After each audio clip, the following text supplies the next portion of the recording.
I say off things quite often.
Your mother was a hamster, and your father smelt of elderberries.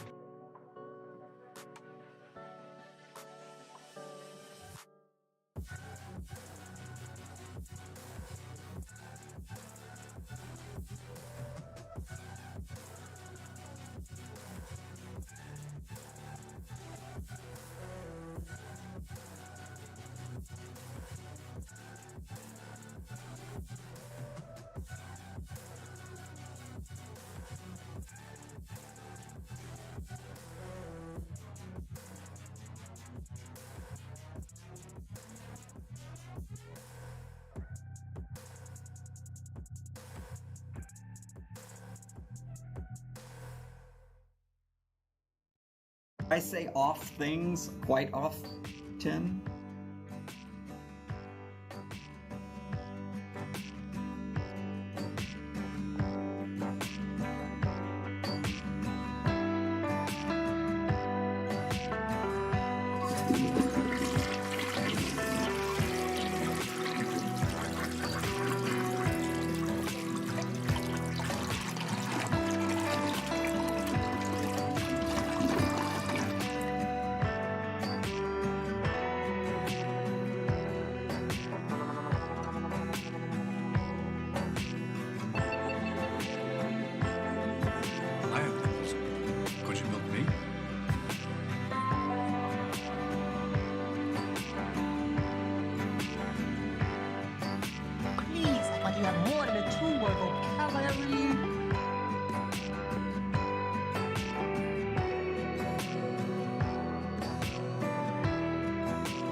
guy in a little coat.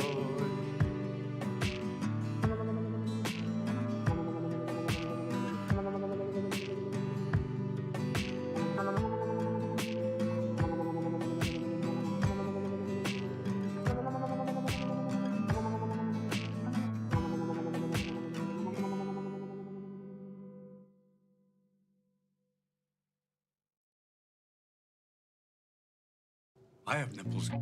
Could you milk me?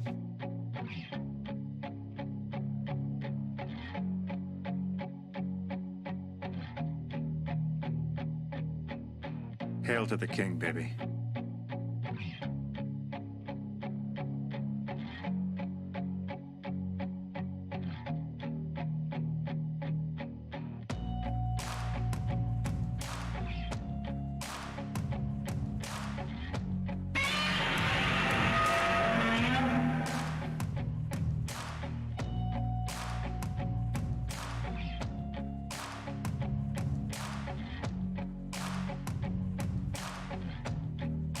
Give me a hell yeah!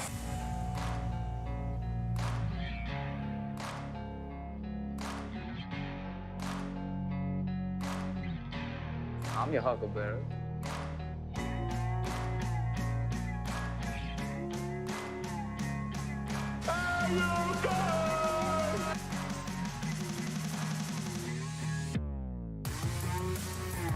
That guy in a little coat.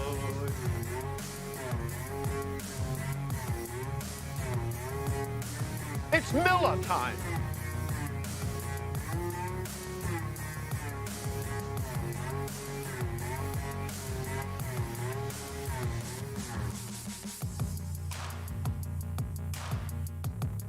How dare you?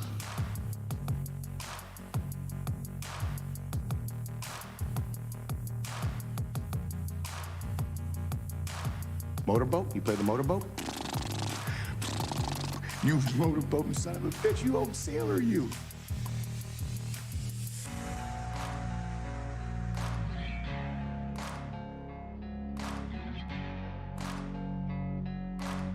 Give me a hell yeah!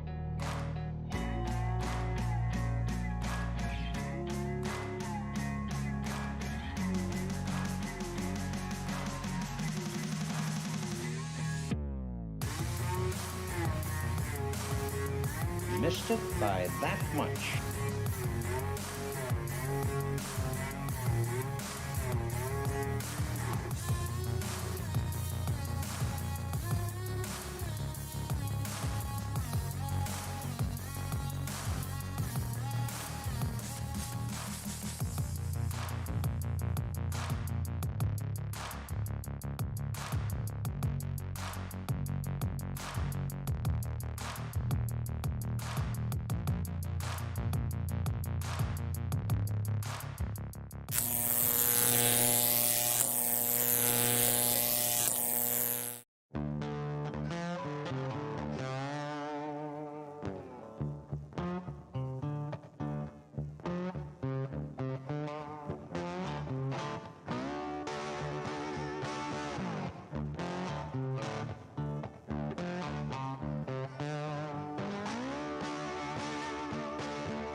Yeah, baby.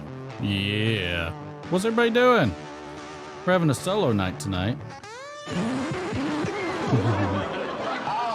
WKR Pipe in Cincinnati! Time for this town to get down. We're going in honor of our Irish brethrens and sisters and brethren. Is it cisterns? Is it brethren and then cisterns? Wow. Wow, Mike, too soon. Mike from Briar Blues here. Yeah, I heard you. Welcome to the dark side. You know how to make an entrance. You do. You know how to make an entrance. We're loading up right now.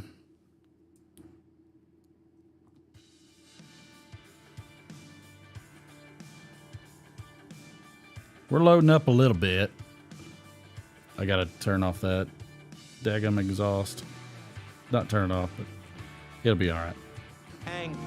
Like the whole Irish nation. There he is. Yeah, the whole system went haywire. It's like it's the occasional. I mean, I'm going with the Carter Hall, baby. I'm liking me some Carter Hall. So the lovely Sue Jones. Sue Jones is trying to get me on TikTok.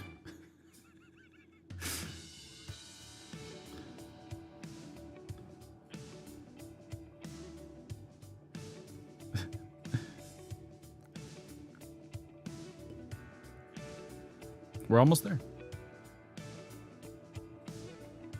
Yeah, the whole system. Good evening, fellow pipe smokers. Hope everyone's doing just well. go nuts. It's Matthew here from Picking and Piping. There's certain flakes in this I don't like.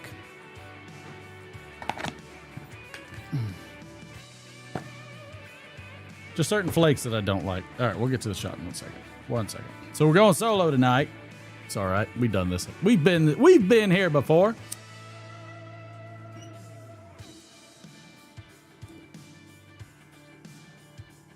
Can you cut the exhaust a little lower, please?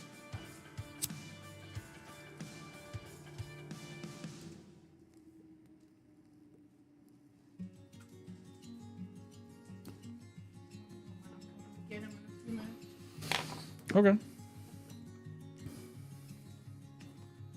I'll wait till you're on camera till you get to do Irish car bomb. Yeah, because I'm going to take them to Coconuts because they're open till 11. Oh, there you go. I need to do that after I drive.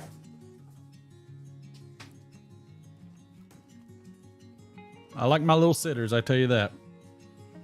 I'm a fan of the sitter. And that's not just because I'm lazy. The wife she might join us a little bit later.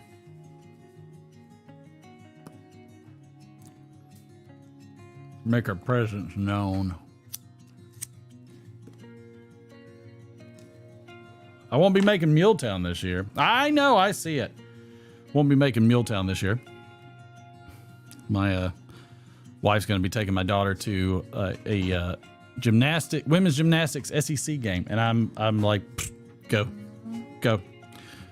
Is what it is. I asked everybody if we changed McFly's name to McLovin if we could get him into the pipe show, but I'm not sure that would work. The sidekick bailed. Let's see what was his excuse. Let me read it. Getting some work done. Found out we have to be at one of his son's things at 7 a.m. so he can't come tonight. Wanted to make sure he's good to go. Sucks. It's on St. Patty's Day. Mick Chop. I love it.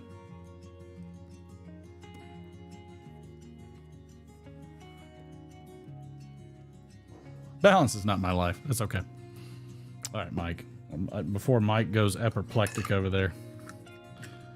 Before Mike, like, all of a sudden, turns a darker shade of super pale white. Woo.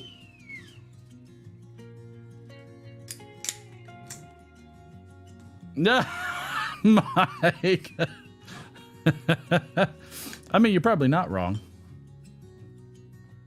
So we're gonna, in honor of, where's my guy at that won those 10 things? Did he ever message me? Let me see if he messaged me.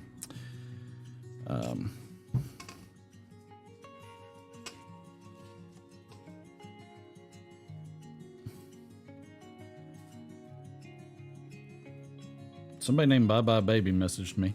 Whoever that is, I have no idea. No clue on that one.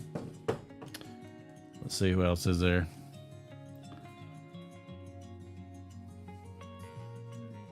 Oh, that's because it's that was the old one. Ah, there he is. Okay, good. All right, David, I got your stuff. Boom. Gonna get that out. I'm gonna get that out. What could be more important than this show? I know, right? How dare you? Name, Boris How dare you? How dare you? Yes, ma'am. She knows what she's about.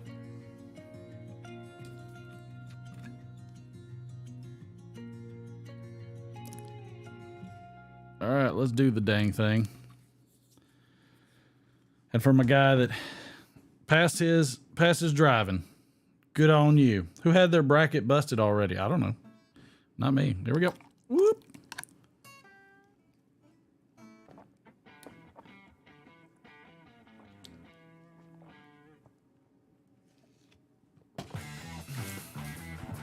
Ah, was that dramatic enough? I feel like it was. Woo! Mercy sakes, goodness gracious, how's everybody doing on a Friday? Excuse me. Woo! Man, woo! Now I feel alive. Oh. No, I will. As soon as we do it later. We got Cincy in there, Tex, Matthew. So again, my apologies for being tardy because I had to do a bunch of resetting and everything. I really need to wipe down my stream deck while I'm at it. Sorry, I squirrel. You know, that happens. It does happen. 2 hours later. Thank you, Ron. Hard Crackers. Appreciate that one. Ganjwana, good to see you. Hike of Life. Chad, Boris, all the usual suspects. Just hanging in there. Good job.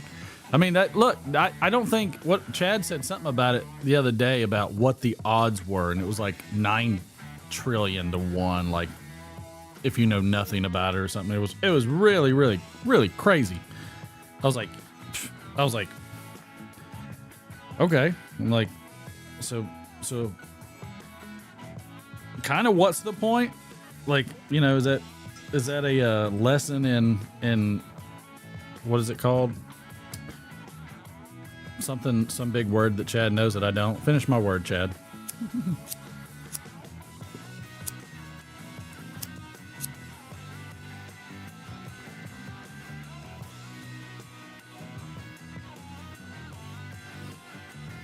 Oh, 9.2 quintillion.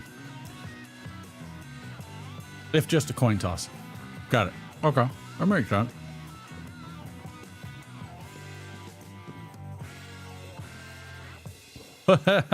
Trust me, I'll do enough before it's over. So let's see what went on. This week was pretty good. It wasn't an easy week. I feel like it was a fairly, I guess it went all the way back to the weekend. Heck, I guess it starts Saturday. Was the pitching camp this past Saturday? That was last Saturday. Okay. My night of ridiculous lack of sleep was way back, so that doesn't count anymore. Frivolity, that's a good one. I like that word. It sounds good. I don't know what it means, but it's a word. It's a very fancy word like that, where it's like, you know, there's no chance for this happening, but you're still going to try, you know. And I think that's okay. I think that's admirable. Go right ahead. It depends on what time of day it is and the moon.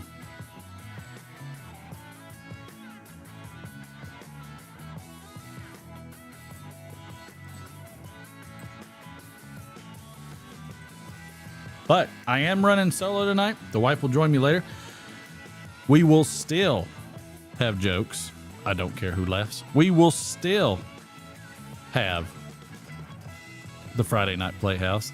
I'm going to do a monologue. How about that? How you like them apples? And I even, and the D-Man even had me get his real music up because he wanted his own custom music. I did all of it, and then he ditches me.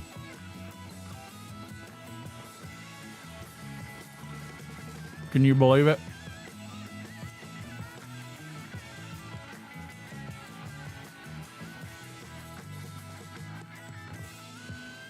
For sleep, no less. No, he didn't. He went to bed. His wife doesn't date him. She'd be caught dead. Let's see. What do we have for the word of the day? Because today is March 17th. Happy St. Patrick's Day. Yes, indeed. I love it. What a day. This music sounds very St. Patty-like. Here we go. Oh, I love this. The word of the day is a noun, and it is dudeen or dudeen, something like that. D-U-D-E-E-N. Does anybody know the definition of this? I like this. Oh, I know, Sam, right?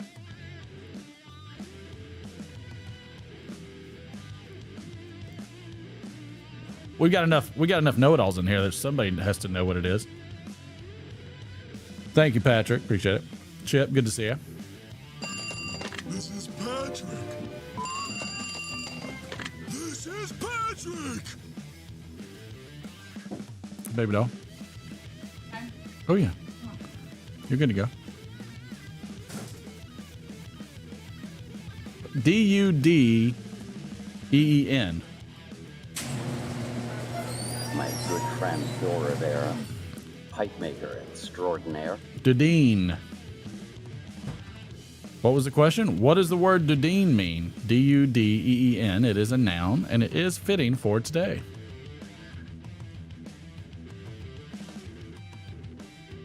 I'm surprised we don't have anybody that knows this.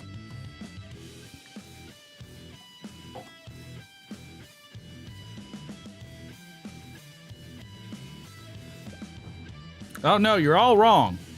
You are all wrong. A dudeen is a short-stemmed Irish pipe made out of clay. There you go. Oh, Sue got it. There it is. There's 100 points. Don't even care. Where's she at? There's the marker. Very good. Very good. There you go. Patrick, too. You get it, too. See, y'all worked at it. Excuse Why me. do I have one? I'd like to ask you a few questions. One that writes well. Yes. See my comment where nope. Yep, nope. Real vampire or one of those glittery ones? I don't know, Chad.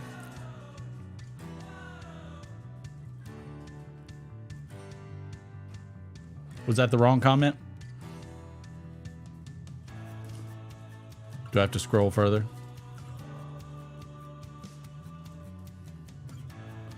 Or did it block it? Watch it. Well, let me go through to see if it blocked it. No, I don't see any block. Did I miss it? Lower. Okay.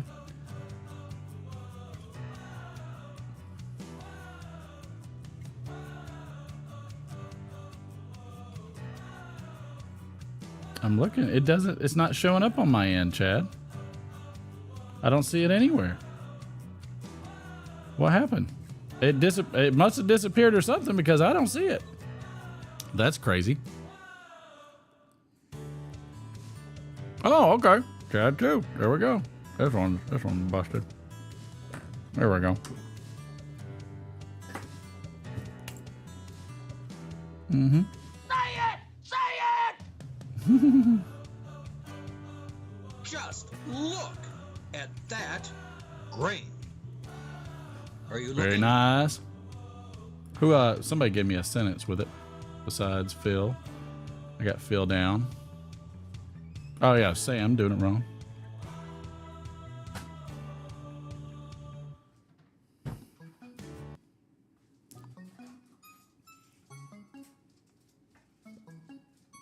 Oh, hey pal. You kind of snuck up on me. Nobody's here. What do you mean nobody's here? Of like Derek and Sarah's. Oh, nobody's here, huh? Oh no. They're not here. No, nope, they're not. So we're showing off a train tonight? Yeah, cars first. Oh, cars first. Understood. Then I got. Save the best for And last. then that's there for you too. Are all these cars the same, or are they a little different? This is the first one. Oh, first one. Okay. This is the one that comes first on train. This one. Which way does it come first? This way or this way? This attaches to the tender. So this is the front. So it's like.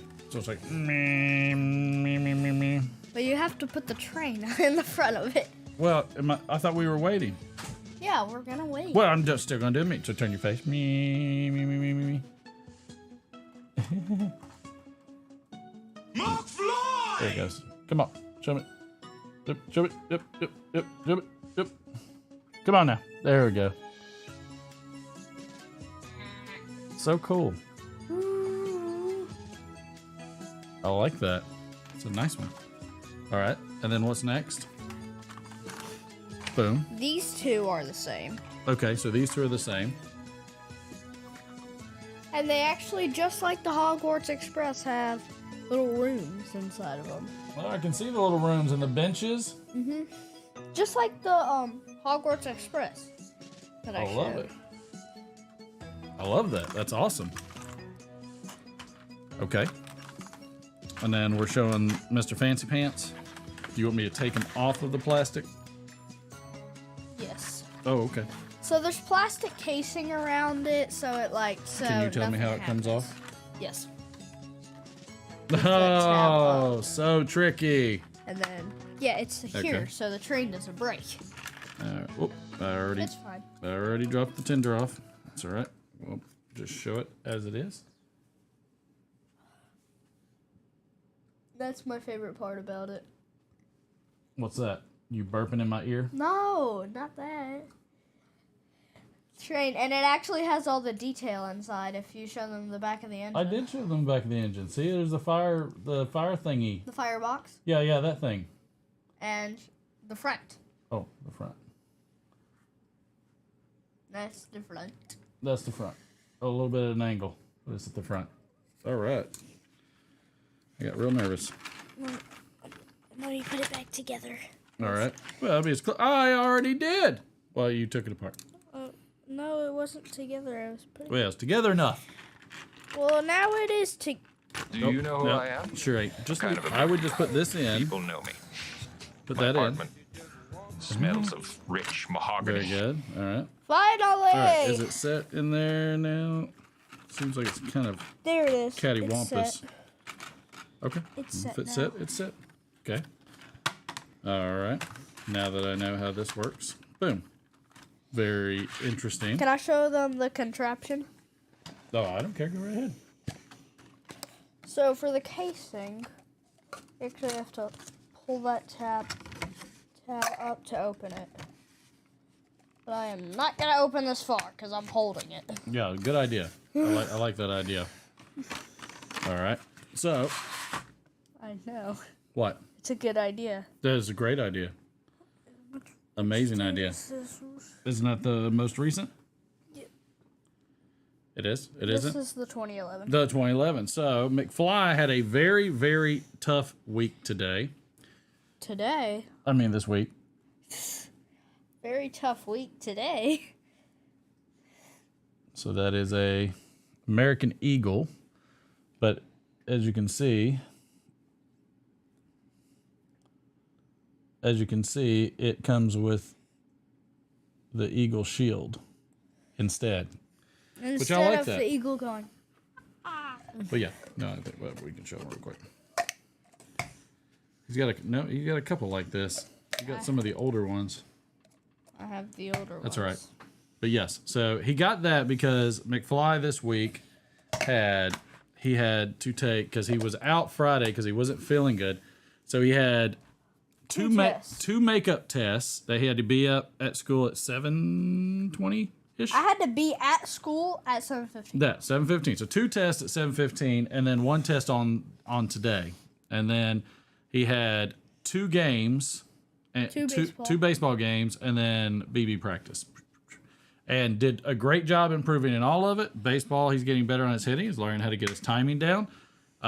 Kid was rocking and rolling, and so therefore I thought he deserved an extra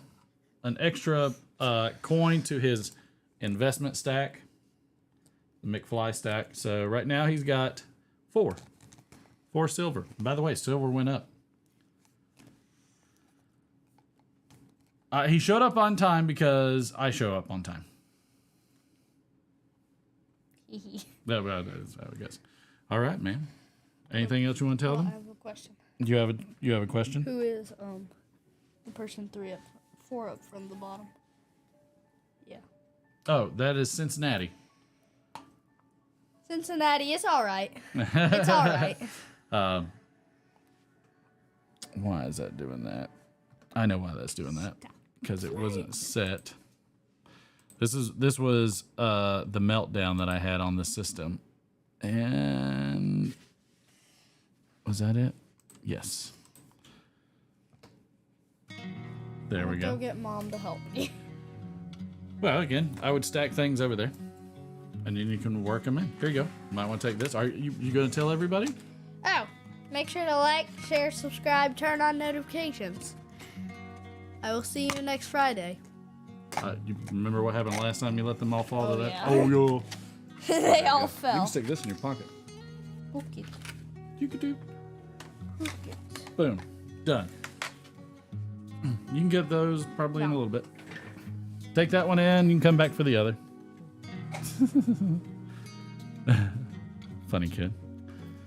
Yeah, so he deserved it. He earned it. He worked really, really hard. Thank you, Sue. I'm so glad he takes after his mother. But yeah, he worked really, really hard. And oh yes, thank you. And so having worked really, really hard, I thought he earned it. I did. No Derek tonight, Patrick. He has a 7 a.m. Thing for his oldest, John. So he wanted to be a little bit fresh for it. He did talk with McFly, and McFly responded. He read it and wanted to find out. What's so funny is that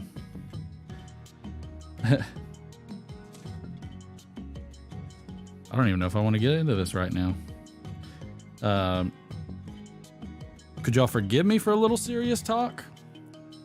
Would y'all be okay with it? I know it's supposed to be all fun and everything, and I don't want to be a Debbie Downer, and it's nothing really down. It's nothing really bad. But it is it's probably some, I guess it would be like serious talk, like a strong serious, like, you know. Okay. All right. Patrick called it out. Let me light my pipe.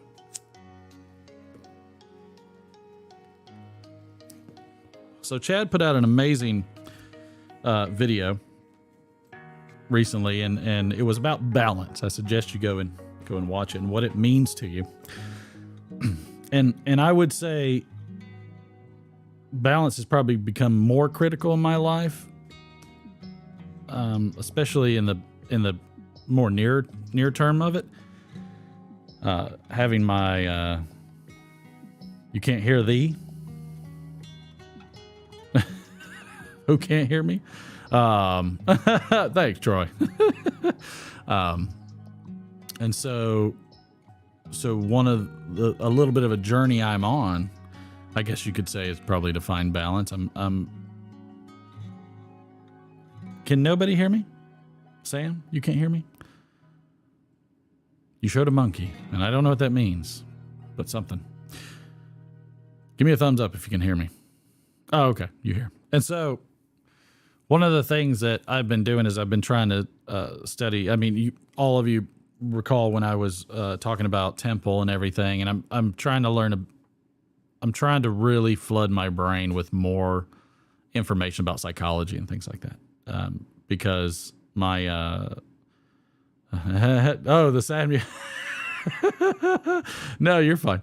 And for me, it was really trying to help out my daughter a good bit, because, you know, she going off to college and everything, you know, she was having a bit of a tough time, and she kind of, you know, she fell into a few ideals that probably somebody of her age shouldn't, nor is she prepared for or mature enough to really absorb and be able to digest and utilize a little bit of critical thinking, and even get a little abstract if needed. And so I thought about it, and, you know, looking at ways of trying to help her. And so I've been trying to go down a bit of a journey of learning about my own psychology. And you know, I one of the psychologists said, you know, you gotta come up with some goals. You gotta figure out, like, what do you want? You know, what do you want to be? You know, not necessarily what you want, though that plays into it as well, because, like, with goals and everything, but more or less, like, what do you want to be? And I really broke it down, and it was pretty easy, but I broke it down, and I said, I want to be a I want to be a better father. I want to be a better husband. I want to be a better worker. I want to be a better friend. I want to, and then, the two are probably, simultaneous or interchangeable. The others, they just kind of fall in different areas. Wanted to be a better person. And kind of the road I've been going down has been tough because you have to really be honest with yourself. And, that's tough. That's a hard thing to do, is really get introspective and look at you and like figure out what kind of traits are you? Are you a narcissist? Are you a nihilist? Are you, agreeable? Are you disagreeable? And just going through the different types of personality traits and trying to figure it out. Am I conscientious or am I just super lazy? And so, Troy, right? Me neither. But it was very, very enlightening. And one of my friends who's autistic, and not one of my friends is autistic, his son is autistic, and a beautiful boy, just a beautiful sweetheart boy. And they're in a special school. And one of the things that they're having to do is they're going to behavioral therapy, and they're having to learn about behavioral therapy and like how it involves their autistic son. And I love that. And I was talking to him. I said, God, I think normal parents, and I'm not saying he's abnormal, but I'm just saying, like, all parents should probably learn some of that just to help them understand where they're going, what they're doing. So for instance, like, I'm working on specific goals. I'm trying to get a routine going. As chaotic as it can be to be a parent, trying to get a routine going. Had a wonderful talk with my daughter a couple weeks back. I mean, we talked till about 3 a.m, and I had to be up pretty early the next day. So I think I got all of 4 hours of sleep, and it was the best decision I ever made, just because her and I got to have a real heart-to-heart and a very complex set of issues about things. And she's very interested in psychology, even though she's going to be an accountant. She's very interested in psychology. And I don't think you have to be a psychologist to enjoy psychology. I think you can apply it. I think psychology gets applied everywhere. So, and man, I just really, we just really were clicking. And she started to make a few improvements. And so, like, I'm trying to be super slow with it and things, because I did a great job in terms of pushing for academics, pushing for structure and order, and pushing for things like that. And I say great job, lightly. I say it in the sense that I focused on it strongly. So don't think that I'm patting myself on the back like being a great dad. It's just I put a lot of emphasis on it. But of course, both my kids, when they take the when they took the gifted test at their separate schools, but when they both got into gifted, they both bombed creativity. And I was like, what did I do? What did I do? And one of the things that I've realized, working through psychology about children and raising children, is that, at very early ages, you really have to do some disconnecting. You have to kind of pull away, and that's hard. That's hard because that means you have to pull away and you have to let them fall, and then let them get themselves back up. And I think I was a bit too overly compassionate in certain ways, as where, like, I felt that I could artificially have those moments with them, but be able to prevent anything really bad from happening. And it, as the road to hell is paved with good intentions, and that's just really not. And Sam can probably enlighten me on even more of this kind of stuff. YouTube does hate pipes. This is all true. And part of my problems is that I was way too controlling is not the right word. I was probably very controlling of the environment. So I wanted to give them the sandbox, but I wanted to make sure that whatever obstacles were there, that I could mitigate the damage that they could cause. And what I did was I really sacrificed their ability to grow and work on that. One of the things that we're working on right now is, trying to make sure that we're linking positive goals and positive interactions with a future self, with somebody. What do you want to be in the future? And we're trying to link those goals. But what we're also trying to do, and what's amazing about psychology is like everything has a negative and positive. So, you know, if you're compassionate not everything has a positive and negative, but there are lines, and you can go over those pretty easily. So for instance, if you're an agreeable, conscientious person, which is most middle-aged women, then you very much will get taken advantage of, because you'll get whatever job that they give you, and you'll just say okay and you'll do it, and then you'll do a really good job, but you're not going to push back on stuff, and so you could be exploited real easily. And so those are things that, you know, I thought about, because you would think, like, you know, somebody compassionate, somebody that's, you know, agreeable and conscientious, like that's a really honest, hardworking person. And then you find, well, you know, yeah, but they also don't have the temperament to push back. And it's like, well, yeah, I guess that's a negative too. So it's really amazing how those things work. And, you know, and so as Chad was talking about a balance, I'm working on trying to balance myself, and then help my kids learn to balance themselves. And, you know, and I'm working hard to help Haley get to her balance.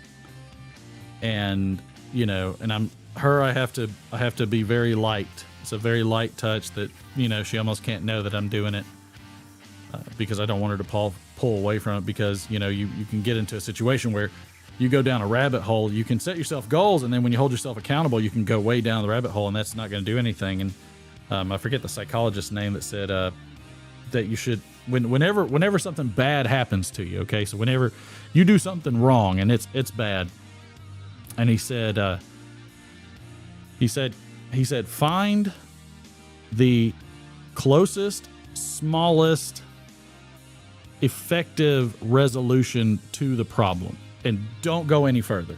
So don't berate yourself. So he said he had a student a patient that was a student, and he or she failed a test, and they're like, well, I'm just not made for college. I was like, well, that's wrong. Don't go there. That's not what it is at all.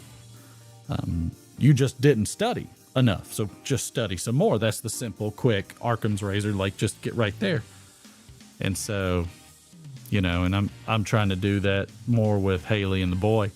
And the boy, we've got him a journal, and we've set some goals, and some of the goals were, real small goals, like 1 push-up a day, 1 sit-up a day, write 1 sentence about your day that you had an experience, read 1 page out of a book. And so we're just continuously doing that, and every day he's going to check it off every time he does it, and he's going to have a log where he's dating and going through it. And so what we're trying to do is develop him a bit of a routine, and also some goals of just self-improvement. And granted, it might only take 20 or 30 minutes a day, and it doesn't really hamper anything that he wants to do. It really, really, really can potentially, if he can follow through on it. And I'm going to assist him with this process. I'm not going to push him on the process, but I'm going to help draw him to it.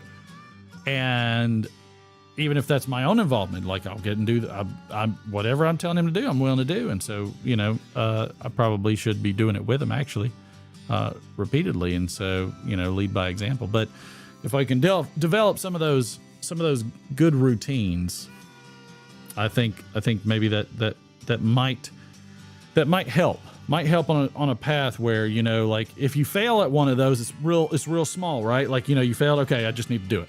Okay, I'll go do it. Easy.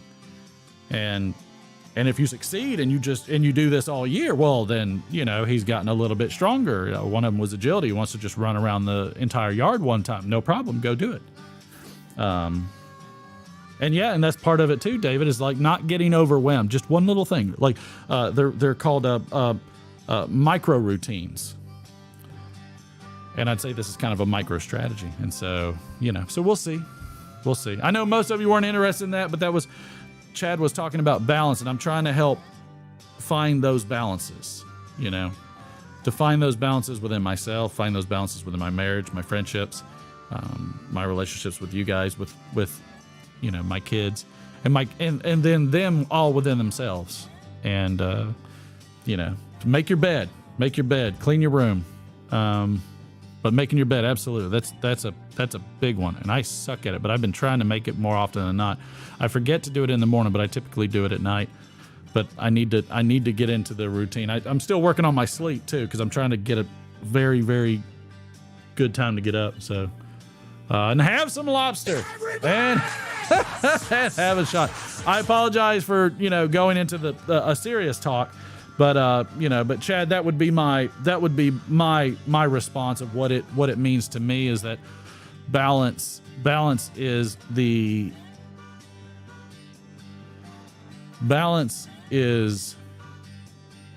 the equilibrium at which one person must be to realize their utmost potential, is how I view it. And that would be my answer. And it's in all things. So I don't know if that was a good answer, Chad, but that's what I got for you. So sorry, didn't mean to get super down on it, but you had to do Mike's job for him. I hear you. So you never know. Your lobster in bed is excellent. I've never heard of that. I figured the butter would get everywhere, but you know what? Teach their own. Teach their own. So, but I highly suggest you check out.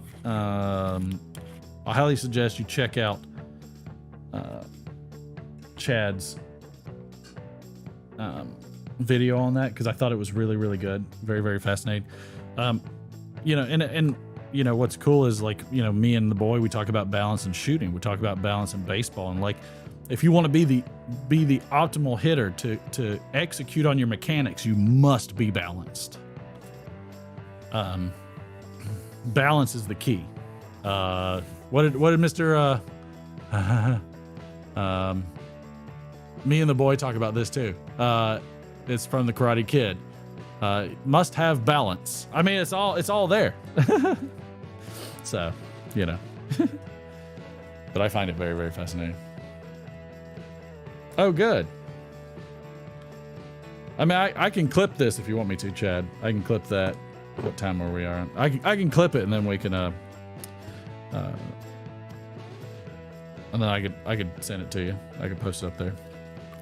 Oh, Chad's always got the cool stuff. Chad's so smart, and and I'm trying to work on this too. My wife gets on to me because she constantly, I'll tell people fairly often I'm not the sharpest crayon in the box, and that's because I don't feel like there's anything particularly special or miraculous or thought-provoking or enlightening that I ever say. What I feel like I say is typically common sense, and so therefore I don't find it as something that I don't find that I'm saying anything really that anybody else probably doesn't already know. So and and it's not to not give myself credit, because I'm working hard trying to learn this stuff, but it's very fascinating, because how somebody perceives what I say might not necessarily be exactly what I mean, which is interesting. Adapt and overcome. Stay alert, stay alive.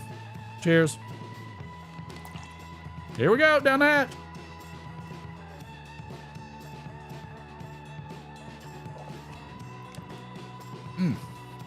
I really should have got a paper towel. Oh my goodness. Woo! Give me a hell yeah! Excuse me. Thank you much. So, yes, where were we? So yeah, happy St. Patty's Day. And let's see. What else we got? Yes, sir, Donald Graham. Good on you, sir. Chad, I've been corrupted. I've seen a reply. Oh, good, Sam. I always like replies. So, hopefully everybody is taking advantage and trying to work on themselves and better themselves. And man, it's I've been having a ball coaching. I feel like I kind of stepped over the line a little bit because I got the coach. So I don't know the coach, and I don't really know the other two very, very well. The one of them's married to a girl that I went to high school with, but I didn't know her very well either. And they were on the front end of the dugout closer to the batter's box, and I was on the other end of the dugout when we're on defense, and man, I am just sitting here talking up third base, shortstop, left field, getting left field to come in. He did a really good job. I got him. He listens to me. I got him kudos in practice one day, and so whatever I say, he executes really like on a dime. But to me, like, you know, like when I'm head coaching, like it's very hard because I'm focused on specific things, and so I really need assistant coaches that do other stuff. And if you've played enough sports, you know eventually what happens is you get coaches for different positions, and there's a reason for that. And so I like working with the outfielders because I was the slow fat kid that they stuck in right field. And so I grew to love outfield, though most of my you know, later years playing baseball, I was pretty much all infield. So, and pitcher. And so but I still love outfield. And it's because people don't realize how important outfield is and how much work there actually is. So when I'm teaching the outfielders how to back up each position, you know, it's amazing. And so, you know, this one kid, Beckett, he was playing left, and I let him know. I said, we get somebody on first. If they round second, you've got to get over here on the third base foul line. You got to back up third base in case there's a throwdown, especially from the catcher, if it's like, for instance, a pass ball. And so he did it, and he caught the ball, and he kept the kid from advancing. We won that game, which was awesome. And, like, you know, that was great. As, you know, I was so proud of him, and he executed wonderfully on it. And if the third baseman was aware, and that was my fault, I didn't really coach the third baseman on it. Like, hey, pal, you know, look that way. Somebody's throwing a ball at your head. If I would have done that, they actually would have thrown the kid out, which would have been really, really cool. They didn't, but that's okay. So, but it was a lot of fun. And so, you know, hey, don't steal all my jokes. Thank you. And so, you know, it was a lot of fun. And so like, I'm pretty loud. I'm coaching kids up. I'm trying to have them make sure they're in a good mindset, have a good time. Because obviously you're going to execute better, you know, if you're in a positive attitude and everything. It's a positive frame of mind. And so, you know, somebody here. So, you know, it was awesome. Yeah. Well, I mean, when the catcher throws, you know, he's throwing to third, trying to get the runner that's rounding second out at third, and so they can tag him out. You know, and I'm coaching each of the third basemen that get up, so that way they understand to put the base in between them and the runner, so that way they're not gonna A, get run over, and B, they're not gonna, you know, the person's not gonna be safe because they, you know, because they were blocking the bag without the ball.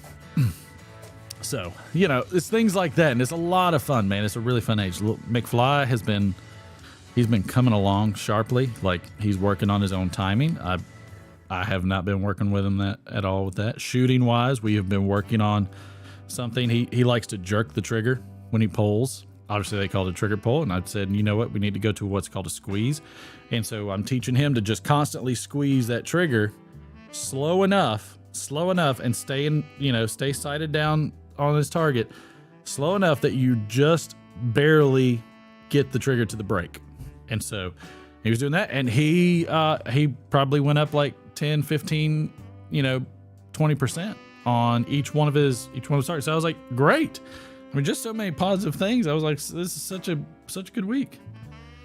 Oh no, that's that guy in a little coat. Wow, this one has come up like 3 times already. I don't know what to do. All right, some things on this day. What would you call it? Holidays and observances. It is Campfire Girls Day, by the way.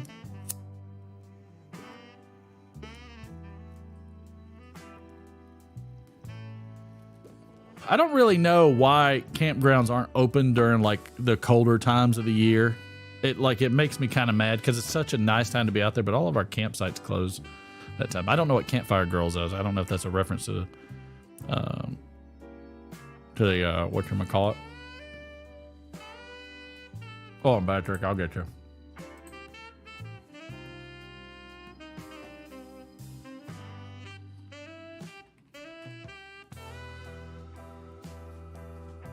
Just look. So we can definitely do a bowl call. Great. Absolutely. Thank you, Patrick. Are you looking? Corned beef and cabbage day. I am a fan of cabbage. Corned beef's okay. I like it on a sandwich.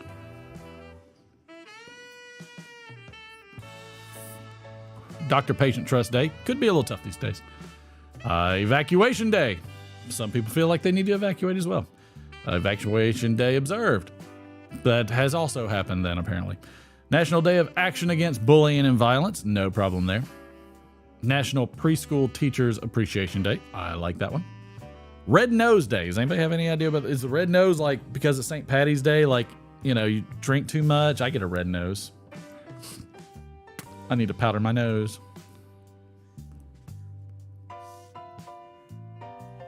Oh, so you're not eaten by animals. Got it. Oh, you've been coaching your son's JV basketball team. Nice. It is so much fun to see them improve and everything. But I mean, even basketball, I mean, you know, everything's about balance. Ron Hardcracker's got some Eileen's Dream and a TPI custom from Mark with a bottle of McGuire's Irish Red Ale from Aldi. Nice. R open. You just have the snow. I don't know what that means, Troy. Let's see. Patrick's got some age 10 of Eileen's Dream as well, and a Peterson 2021 rusticated bent billiard. Geotech's got some Sir Jacopo Insinus, Hawkbill. Got it. With some Solani Silver and Bununa Habahain. Let's see. John Adams got some Windjammer and a Cobb. Let's see. We've got some. Sam's got some Black Irish Twist, some Black Irish X, and a Peterson Bulldog. And no, I don't. What?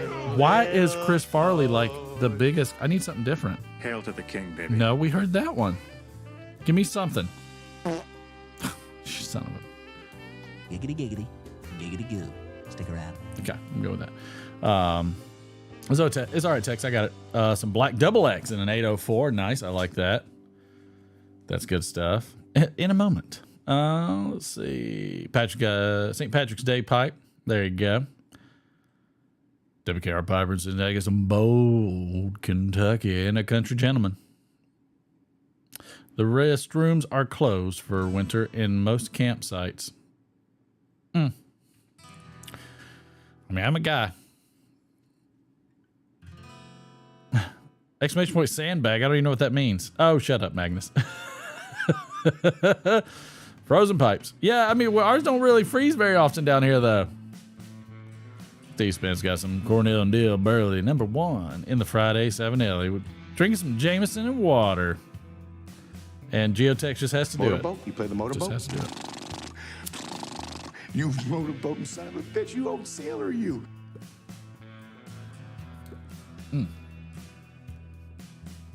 Good stuff.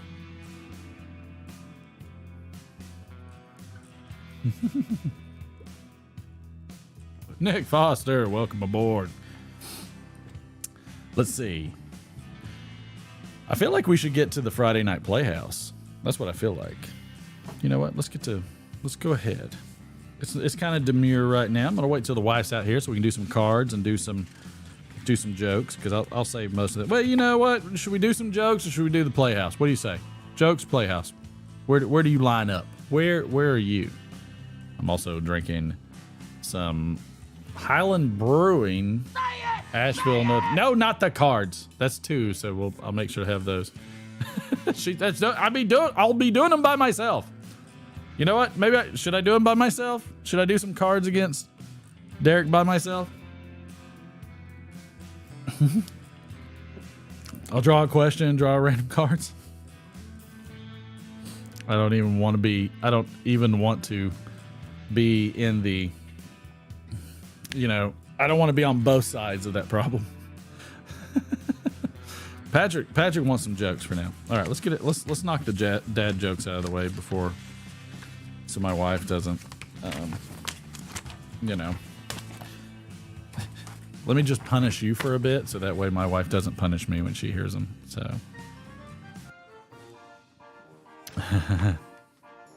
all right, few jokes. Here we go.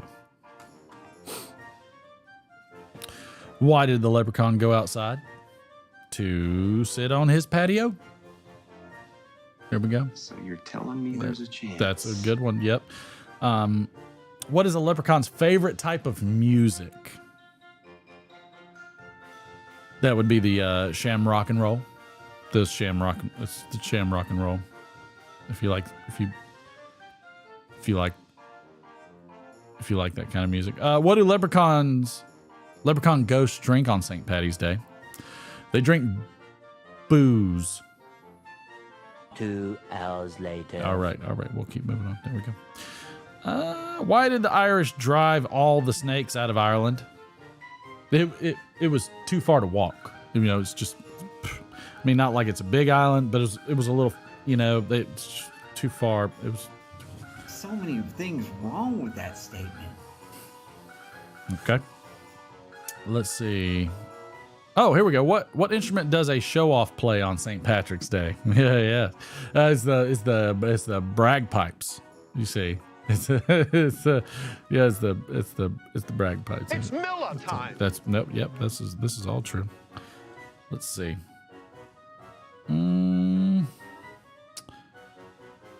Let's see what we have. How old are leprechauns?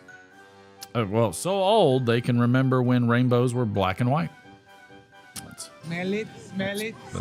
Now take it. No. Okay. Why do leprechauns have pots of gold? Big old pots of gold. They like to go first class. See what Sue was talking about with the campsites and Now, the minute it looks like there's gonna be trouble, okay. we got to nip it. Everybody misses the way we used to do this. Why did the leprechaun stand on the potato? To keep from falling into the stew. I'm the Eggman. Why is this coming up every time? What would you get if you crossed Christmas with St. Patrick's Day?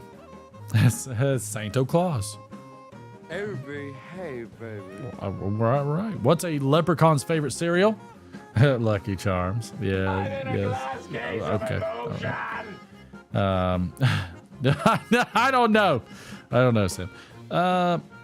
What do you call a leprechaun with a sore throat? A streprechon? Oh. I like where this is going. No. All right. No. Let's see.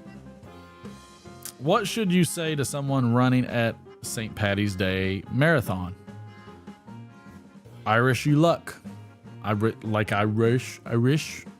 luck. Like your Scooby-Doo. Irish you luck. Yeah, no, that's exactly right. That's right. Yep. What do you call a leprechaun's vacation home? Leprechondo. A leprechondo it is. Like it's a leprechondo. It's not his fault he can't read. All right. Why are leprechauns hard to get along with? They're short-tempered. Come on, man. Okay. All right. What did the baby leprechaun find at the end of the rainbow? Oh no. Yes, a potty gold. Potty. It was a potty. It was potty gold. Nope. Well, all right. Yep. All right. Let's see. Why do leprechauns prefer dollar bills to coins? Because they're green. I'm not a smart man. All right. All right. What do Irishmen say when you tell them Bono is your favorite singer? They're like, you too? No, God, please, okay, no. all right, that's enough of that. That's quite enough of that. We're done with that. Let's just get back into the on this day. How about we do a little trivia? I always like the trivia because Chad always wins. Oh, shut up. Who did that? Troy. All right, here we go. Here we go. We're going to do it.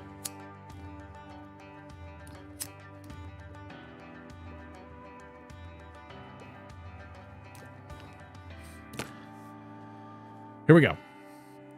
In what year did the Bee Gees make their U.S. television debut on the Ed Sullivan Show, where they played To Love Somebody and Words? In what year?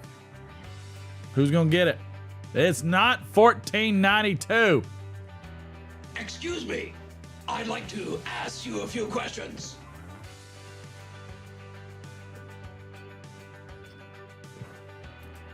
I got hiccups. Matthew in there with the win. 1968. Good job, Matthew. Y'all were close. Y'all were really close.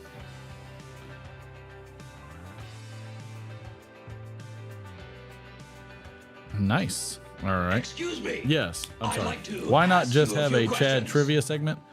You could have him pop in and that trivia him up live. Oh, right. Yeah. No. Well, he didn't get the last one. Man, don't hate on him. Don't hate on him. Let's see. That's interesting. Excuse me. Yes. I'd like to ask you a few questions. I am smoking some Carter Hall in my Peterson 314. What is this again? 304. 304. It's the smaller to the 306. I don't like any of these questions. Let's see.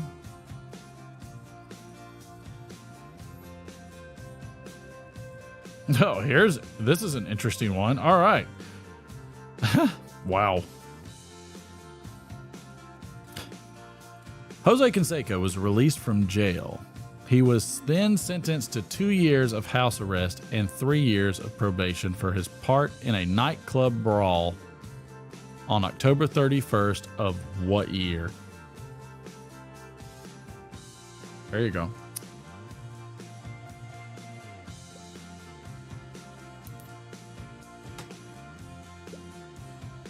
Wow, Chad. Chad got it. Chad said, Phil, you're going to eat this one. He's like, make me the butt of your joke. Chad just rolled in there hard. He just like, bam. It's like a quick, it was a quick jab too. It was like, pap. It was like, I love it. Let's see. All right, let's get into another one. Oh, here's a great one. In what year did Cyndi Lauper perform Girls Just Want to Have Fun and Time After Time on American Bandstand? In what year did Cyndi Lauper perform Girls Just Want to Have Fun and Time After Time on American Bandstand? Wow, Chad. Sorry, Chad got it again. Chad's coming with a vengeance.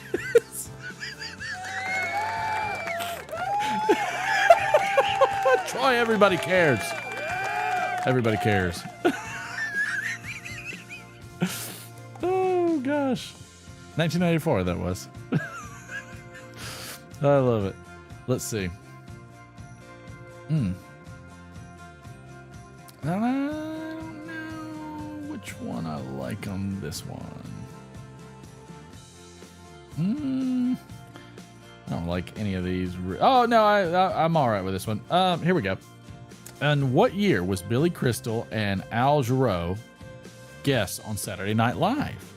In what year was Billy Crystal and Al Jarreau guests on Saturday Night Live? Anybody got a clue? It was Chad's class song. Wow. Shots fired.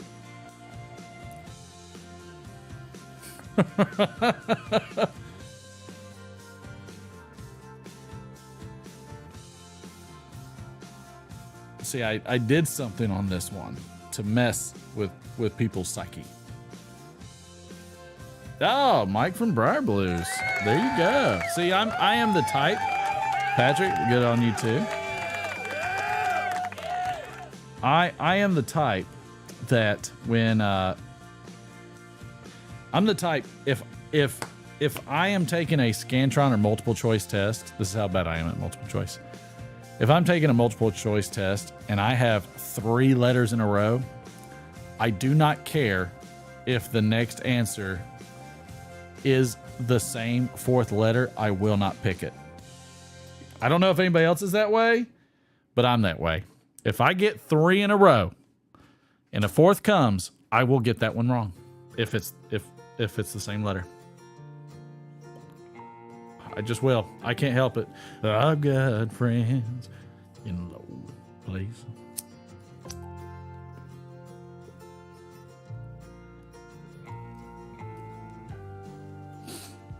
So yeah, so I'm a big fan, and I enjoy it. I hope everybody's having fun over there at the Muletown. Hopefully somebody makes some good videos.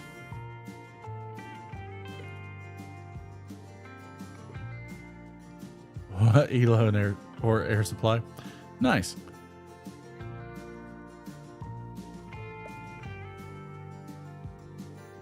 I like that. I can dig it.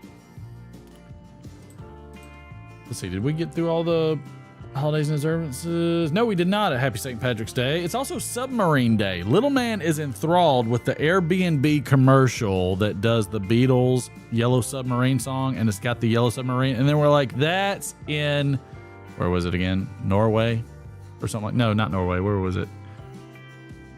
Was it Finland, Sweden, maybe Finland? It was in one of those places. And we're like, yep, that trip probably ain't happening. We do stupid things in high school. I'm sure Boris can relate to the things that happen. I'm sure that happens everywhere. Daniel, I agree with you. How do we remember class songs? I don't know if I remembered class songs. I didn't particularly like high school because I grew up. I was what's called a county kid, going to a city school, and yes, by the way, that was happening in my time as well. And I didn't really have a ton of friends because all of them, grew up in the city and hung out, went to church together, played ball together, all that kind of stuff. So I did not have a lot of friends. I didn't make more friends when I made the high school baseball team either, because there were some dads that were so pissed at the coach. I mean, they were very threatening to him, and they were mad that I made the team. So it was hard for me to make the team because we live in the city, of course, that I went to school at, and we had moved back here years back. But when it comes to the little league teams, at a certain age, they keep the teams together regardless, all the way through. So, which I find is odd because that wasn't how I played baseball. When I played baseball, we swapped teams every single year, and sometimes they recruited us, sometimes they didn't. And I find it really weird that they make these kids stay on the same team after they start, like at a young age. I mean, I guess I understand some of it, but like, you're not going to play with the same people always. So I don't get that.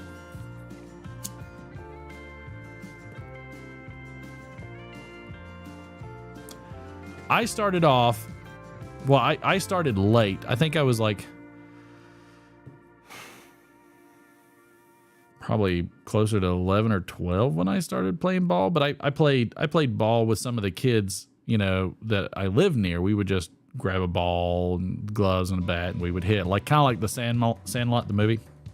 So I did a lot of outfield because I wasn't very good, and so I worked at doing outfield, and then I hit really well, and so hitting really well got me started in terms of baseball. People getting me like on an all-star team. It wasn't until I think I was 13 or 14. Let's see, where were we at? I must have been 13 or 14 when this happened, and I got burned by a kid. And I mean I got burned. I got burned bad. He hit it all the way to I was in right field because I was also usually the slowest. He hit it all the way to right field. I went up, and I had to go all the way to the foul pole to get this freaking ball. And the fence is about 300 all the way around, mostly. Well, like 300 left and right, and then like a little more in the center. And I was so pissed about this that I didn't even look where I was throwing, and I just turned and threw it because I knew this guy was going to go home or to third, and so I just grabbed it and threw it, and I threw it all the way to third in the air. I kid you not. If I'm lying, I'm dying. There were enough witnesses, and I still know all of them.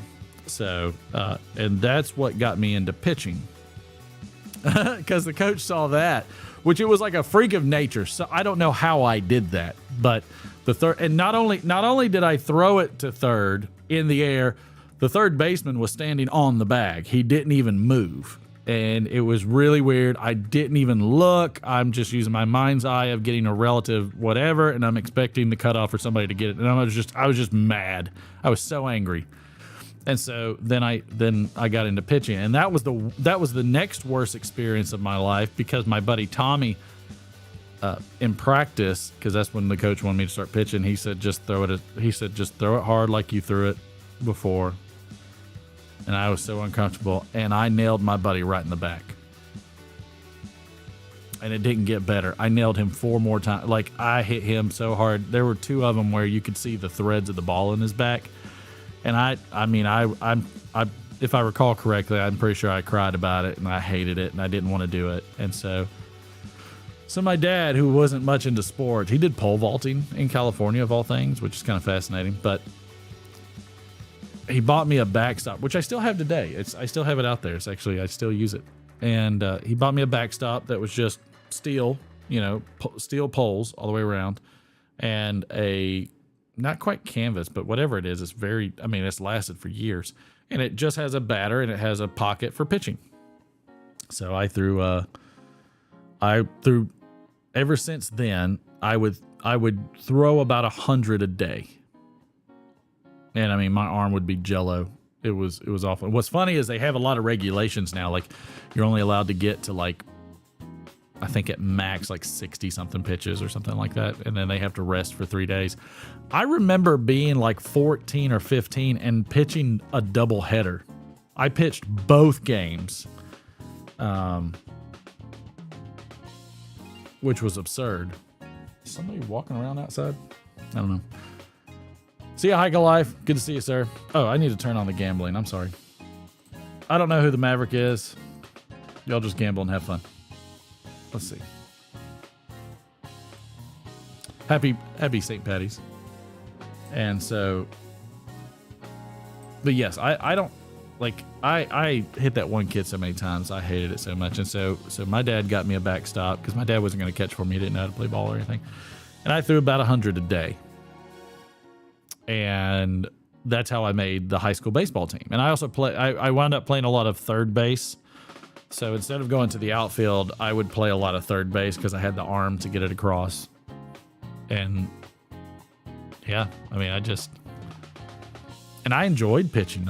Once I learned how to do it, I really enjoyed it. But I never had a catcher. I never had anybody work with me. So it was all up to me to do that and figure it out. Which is why I get pretty temperamental if somebody doesn't give a lot of effort, because it's, like everybody that works really hard to get where they're at, you have a, where you are conscientious and you have a good work ethic, especially on the things that you either enjoy or are really trying to excel at. Like, you have a very low tolerance level because of that when somebody's not giving the same effort. So, and that you have to, that's a tough one. So I have to curb that a lot and adjust for that in a lot of ways. But needless to say, like, I would play a lot of third base. I played some first base. And so, but I always enjoyed right field because that's where I started. I always enjoyed hitting, and then I really, really fell into pitching. That's what I love the most. I'm a very repetitive person, so I like to do repetitive motion, and that's why my elbow sucks and my shoulder sucks. So, but I loved it.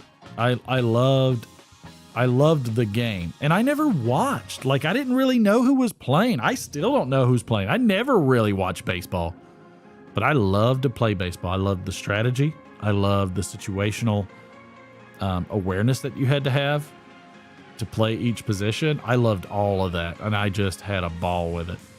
Literally, no pun intended. But Don't you laugh at it. No, don't you laugh at it. So, yeah. So that's what I played in a nutshell. That's what I played based off the timeline. So I got into it late. I think that's, I don't think I really suffered from it. So, you know, and living out in the county probably is what helped me, and not having anybody to pitch to probably is what got me on the team, because I just threw hard every day, and just, that was it. Every one of the neighbors were always pissed because every day I was out there throwing the ball, and like we had to constantly move the backstop because I would dig holes in the ground and I wouldn't use cleats because my dad would get pissed off about the yard. But I would all over the yard were like these big bald spots that were like concave because I pitched so much from the windup that I would twist my foot, and then I would do my stride, and like, man, so there was just this big long line of ball marks in my dad's yard, because I would just keep digging a hole down, and so like my dad's like, all right, we got to move it, every month or so. So funny. My dad had like the greenest yard too. Like he like loved doing the yard work stuff, and he had the greenest yard. And then there's this just track of like bald concave dirt spots in his yard going from the road all the way up to the house, and just like in a straight line. So, but it was a lot of fun, and I learned how to do it. Did you? He's all settled in. Excuse me. I thought I heard somebody walking around outside. Yeah, I figured so. Nobody answered. Yeah, I wasn't allowed to do football because my parents thought I had something wrong with my spine. I pitched knuckleballs. Yeah, knuckleballs are easy. Yeah, in fact, one of the coach's dads. Where's the ball?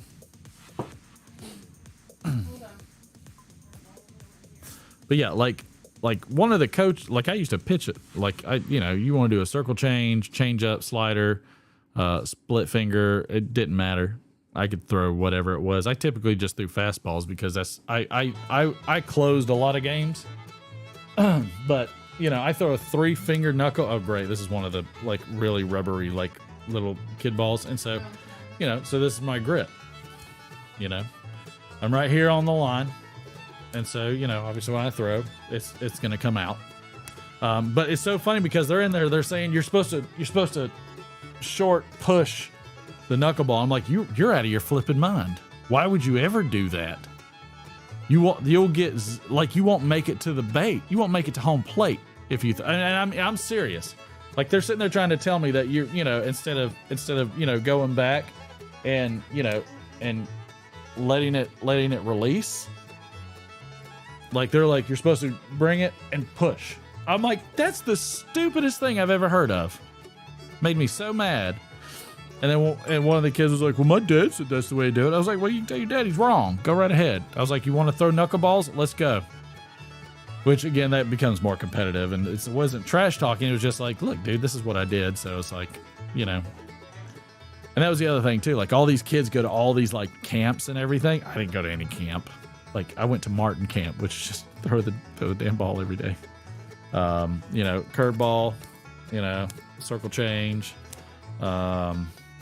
splitter, 2-seam, 4-seam. The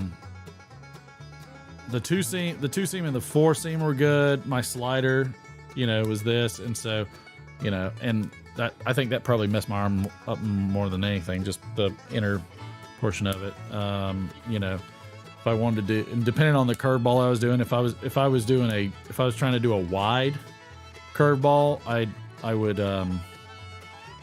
would come straight down, so I would actually hug both seams.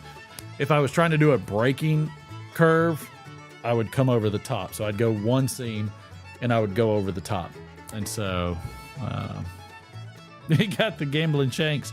So yeah, but knuckleball, 3-finger knuckleball all day long, rear back, just go. And I knew one guy, I mean, he could throw like a 70-something mile an hour knuckleball, and that thing was so ugly. That thing, if it was a windy day, this is not the guy you wanted to hit against, because the ball was just like Oh, it's terrible. Like trying to hit that thing was just awful. But yeah, that's pretty much what I threw quite a variety. When I got into high school, like I didn't throw a variety when I was younger. It was just curveball and it was curveball and fastball. But my curveball was weird because I would throw it like a fastball. So, you know, it would always be an inside pitch, but because I would throw it so hard, it only broke maybe 5 to 6 inches, but it was just enough to hug the plate. And then my coach in high school worked me out of it. He didn't like it, and so he worked me out of that. But it was a really nasty kind of pitch because your right-handed batters would just be like, "Oh, I'm about to get nailed." So, but yeah, that's enough about baseball. If you ever want to talk baseball, you know, as in playing, if you want to talk about like baseball teams, I'm not your guy. I didn't watch any of it. I didn't care. I just cared about playing. That's all I cared about. Yep, I got it, David. I checked it earlier when it and I got you. So I'm gonna work on mailing that out this weekend. Promise. I promise. I've got it. My wife's gonna hold me accountable. She's right there. So we'll get these out. It's the these things. I still got them. These things. I got to mail those out to David. So David, I got you. So I'll send those out. No, I never threw a spitball. I didn't throw a spitball because the coaches at the time, or not the coaches, the umpires at the time were watching a lot of, so, you know, ever since like movies and everything else, people got it in their head, like the movie Major League and all that kind of stuff, like between Vaseline, spit, and everything else, that you were going to get a significant amount of drop from it. It's not really true. It doesn't really do much of anything. Not in the sense of what a just good, accurate pitch would do. So we didn't do any of those, unless you're talking about in class. I did that one time and I got in trouble immediately, so I never did it again. That was a bad decision. What is WOF? I don't know what World of Fighting? Waffle irons? I don't know what WOF is. I watched a little bit of Nolan Ryan. Wheel of Fortune, that's right. Yes, love that game. That's a good one. I like Nolan Ryan. I like the unit. Don't think any of that. That's gross. But like Randy Johnson, who really got taught well under Nolan Ryan. I really enjoyed watching him because, again, I watched some pitchers. Those are probably the guys I knew, like, you know, mostly on the Braves, like Greg Maddux, Tom Glavine, John Smoltz, you know, those kind of guys. Like I knew more of the pitchers than I knew anybody else. Like I didn't know a bunch of the others. Oh, you probably could put some weight on the ball with that there, Phil. Oh, he's amazing, but you know, and I've the boy has shown an interest in pitching, and I have entertained it and started working with him. And so I've coached him on the mechanics, and I've let him know. I said one of the things you have to understand about mechanics is you got to let the mechanics work and not fight the mechanics. And so, for instance, I said when you look at Nolan Ryan, he had over a 6-foot stride. And so therefore he was already 6 feet closer to the plate on a 65 foot distance, you know, between 63, 65, sometimes 60, depending on the field. But regulation, you know, between home plate and the pitcher's mound, you know, you're roughly 60 or more feet away. And so he was already almost a tenth of the way already to home plate before he ever releases the ball. And so it was very amazing to, like, you know, see the boy start to work on that. And most of his pitches are pretty bad because he still, you know, he doesn't have the biggest arm. But what's awesome is when he actually follows through with his mechanics, and man, he pops that glove. And I love it. I love it like crazy. I wonder, I don't know where the catcher's mitt. I have a catcher's mitt. No, a catcher's mitt that, yeah, my old one. Yeah, it's the one we can't find. Do you want to roll over there? Okay, because if you want to talk and engage, you have to roll over there. So, but yeah, one of the catcher's mitts that I have, I actually blew the pocket out of on a pitch during the game. So it was pretty cool. The wife has decided to join us for a tidbit. Let's see if she knocks the crap out of a camera or not. Did you want to be on camera? Sure. I need to pull the microphone. Yeah, she got to pull the microphone. There she is. Hey, everyone. Yes, congratulations. I hope everybody. Hope you're happy now. Hope you're happy. And the wife likes, I think she got to watch McFly doing a few pitches, and he actually had a pretty, don't pull that part of it. Yeah, there you go. I know. Yeah, you're pull the disc. Yeah, so you need to slide forward. I know. I need to move. Yeah, oh yeah. There we go. Okay. But yeah, you got to see him pitch for a bit. Most of it was, he's very new at it, so most of it was pretty, outside and everything else, and high and in the dirt sometimes. But he had a few that were really solid, right down the middle, and with really good velocity. And at least I thought so. But I enjoy that. Now my knee is screwing up on me because I don't know if anybody else does this, but when your mind tells you can do it, but your body's like, oh, no, that ain't happening. And so when I would squat down to catch form and everything, at one point I was like, oh, nope. The knee said no. And so then it's been swollen for days now, and it kind of goes up and down in terms of how swollen it gets.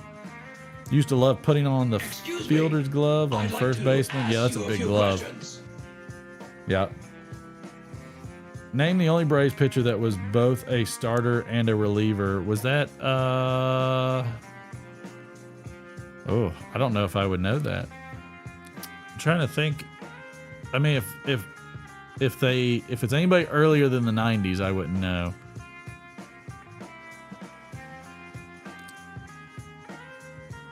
Trying to think of it before you look at the chat to see what people are saying. Huh? Oh yeah, no. I'm just thinking. I mean, the Braves that I knew were John Smoltz, Tom Glavine, That's what people have Greg said a Maddux. couple times was John Smoltz. John Smoltz was probably one of the greatest, including the fact that he was a good hitter too, which was pretty cool. In fact, he'd hit home runs. I don't know who it was though. That was Smoltzy. All right, nice. Yeah, Smoltzy's he was just a good all around, and I mean, it's just, pitching is just fun. I am not a fan of what they have done because now there's a pitching clock. So I am not a fan. Now, what I think the reason I'm not a fan is because nobody gives a crap right now because we're currently in, it's currently regular season. When you get to postseason and then playoffs, pennant races, playoffs, World Series, people are going to get pissed when the pitcher and the batter are having to rush in to get the playoff. Oh yeah. Because baseball is so strategic that I really feel like they should have rules in play to allow for more time as the games get more crucial. Yeah. Regular season, I don't have a big problem with that, but I do have a problem with that when it gets to the postseason. And even a little bit before the postseason, really. I feel. If it's post 90s baseball, it's like, no, I like 90s Braves. They've won series. Yep. They won recently. And then I don't recall. I mean, the World Series game that pissed me off the most was, and I forget the freaking guy's name that pulled Ron Gant off the bag. That's when Kirby Puckett was on the Twins. It was against the Twins. Oh, I know. I hear you. All right. Everybody's like, I'm tired of hearing about sports. Okay. So, but yeah, I can't remember that freaking guy's name, but that's the World Series that I remember the most because that was in 91. Yeah. Boy, that pissed me off. That guy, I'm like it was so blatant. You don't even need instant replay. They had it on the big screen at the field. And the guy just literally, Ron Gant came up, and that's Ron Gant's fault. He should have slid in, but Ron Gant ran over to the bag, and he was running hard, and he stepped on the bag, and the guy on the bag literally pulls him off, tags him, and he's out. Oh, it's ridiculous. You can YouTube this. I'm sure it's even in better quality now than when I remember. I mean, it was just such crap. Okay, so the season hasn't begun yet. But yeah, I'm okay with the pitching clock and hitting clock and everything in the regular season, for the most part. But as you start eliminating games and you're getting to playoff pennant and playoff levels, you need to really give some more time, because the game becomes very serious. Strategy becomes very, very serious. I'd like to ask you a few questions. Oh, I have no idea, Patrick. I wouldn't know that in a million years. Are you asking, or do you want to ask or answer? Welcome back. I was getting the cards. And I asked you, do you want to ask or answer? Oh, I thought you meant the question he asked. I thought you were talking about Patrick because he said I have no idea. I was like, I don't know. I already said I have no idea what it is. I'll ask. You want to ask? I'll ask. All right, once. You ask, and everybody gets to pick. But you can't look at when I show them. I won't. Because then you lose your reaction. It's the way it works. All right. We have a few of them because people were blowing it up the whole time. Let's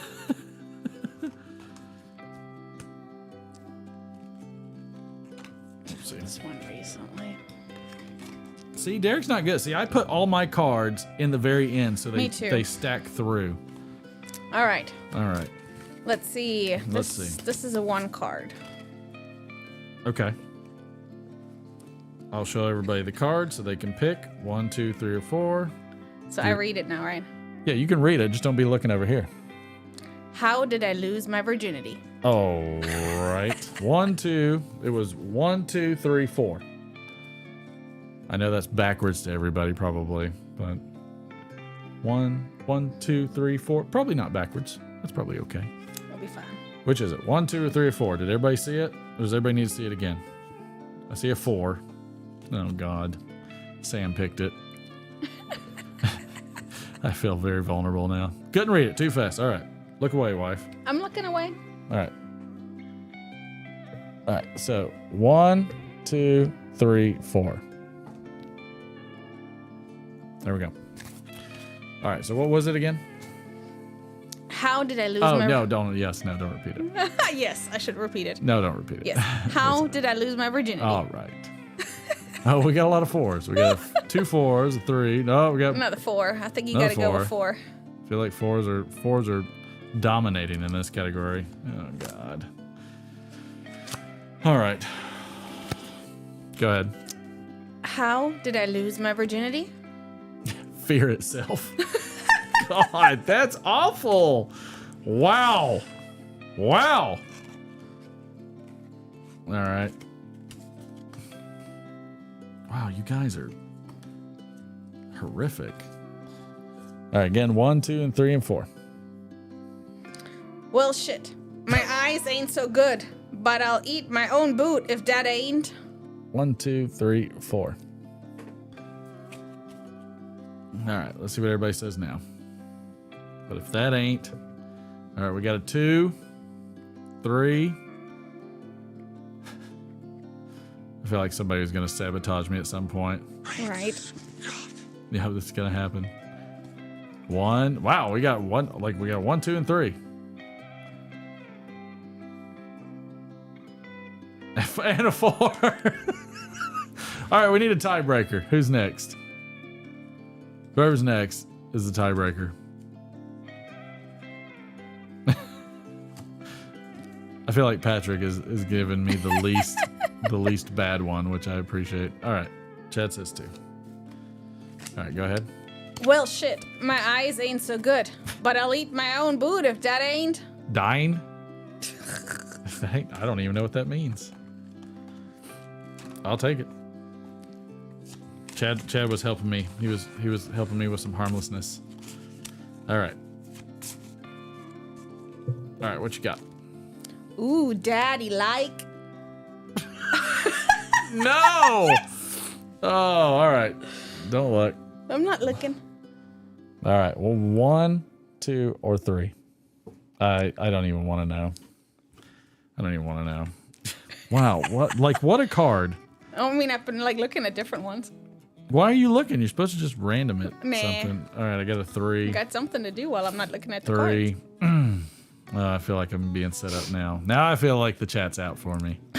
Oh, 3 again. All right, let's go. We got 3 in a row. Let's go. Ooh. Oh. Daddy like. Drowning the kids in the bathtub. Oh, shit. You guys are sick human beings. There's something wrong with you. What is wrong with you guys? How could you? How could you? Put that there. How dare you? Okay. All right. This is a twofer. All right. God. I don't know how I'm going to do this for chat. All right. I'll pick one and you guys pick the other. I'm just going to pick this one. I'm picking that one. All right. And then chat can pick out of one of these. In a world ravaged by blank, our only solace is blank. So in a world Ravaged by blank. Okay. Our only solace is blank. All right. 1, 2, 3, 4. Got a 1. I got a 1. I got a 1. Got a 4. Got a 1. All right. 1s do it. All right. In a world ravaged by Danny DeVito. Our only solace is Lady Gaga. This is stupid. I'm good with it. It's making me happy. Because I haven't said anything terribly offensive yet, except for the drowning kids. That was dark. That was a little, I feel like that was a little out of line. All right. 2 more. All right. 2 more, and then I got to do the Friday Night Playhouse. Okay. I have a good one. You have a good one. Yep. I also have some jokes. All right. Hold off, everybody. All right, Rick. What made Spock cry? Oh. All right. We'll do a 3-fer. What made Spock cry? Mm-hmm. All right. Let's see what everybody says. What made Spock cry? 1, 2, or 3? What made Spock cry? 1, 2, or 3?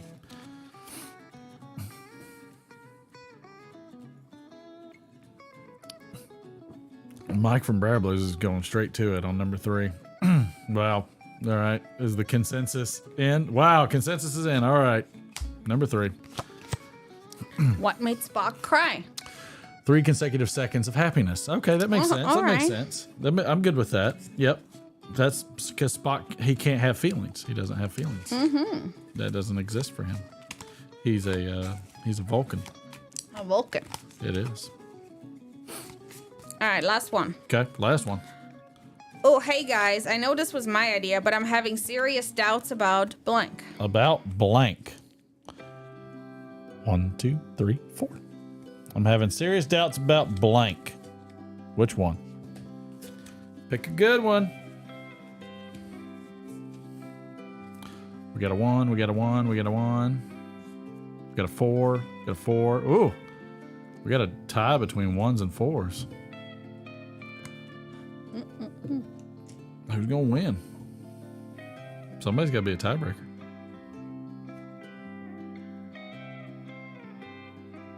Four. Troy, you can't beat your own tiebreaker. That's not allowed. Dedication. It is dedication. Good on you, Troy. No, Troy.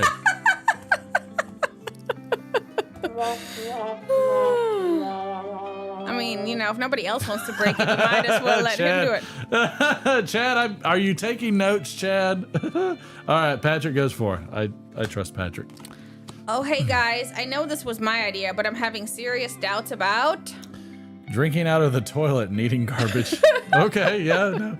All right, read the other one too. These weren't that bad. Go ahead. What was it again? What was the question? Oh, sorry. Oh, hey guys, I know this was my idea, but I'm having serious doubts about a kiss on the lips. He's wearing his back. They have been very gracious to me tonight. Let's see what some of these others. Oh, no. Oh, nope. That one would have been okay. I'm having serious doubts. This would have been my winner. Whatever a McRib is made of. Yeah, you would. That would have been my. That would have been mine. Or Unquestioning Obedience. That probably would be another one. All right. All right. We'll see if the. All right. Here we go. All right. And cut it.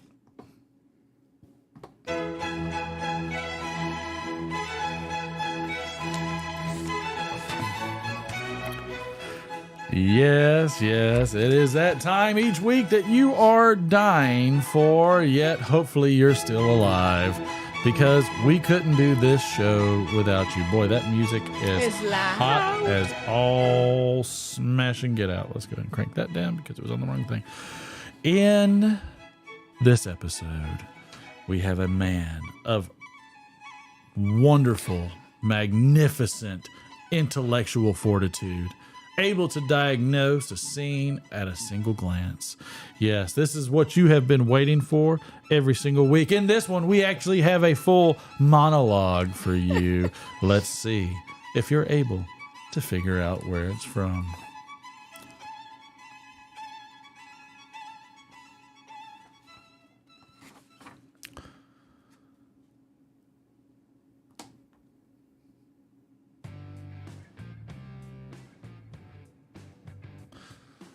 Okay, here's what happened.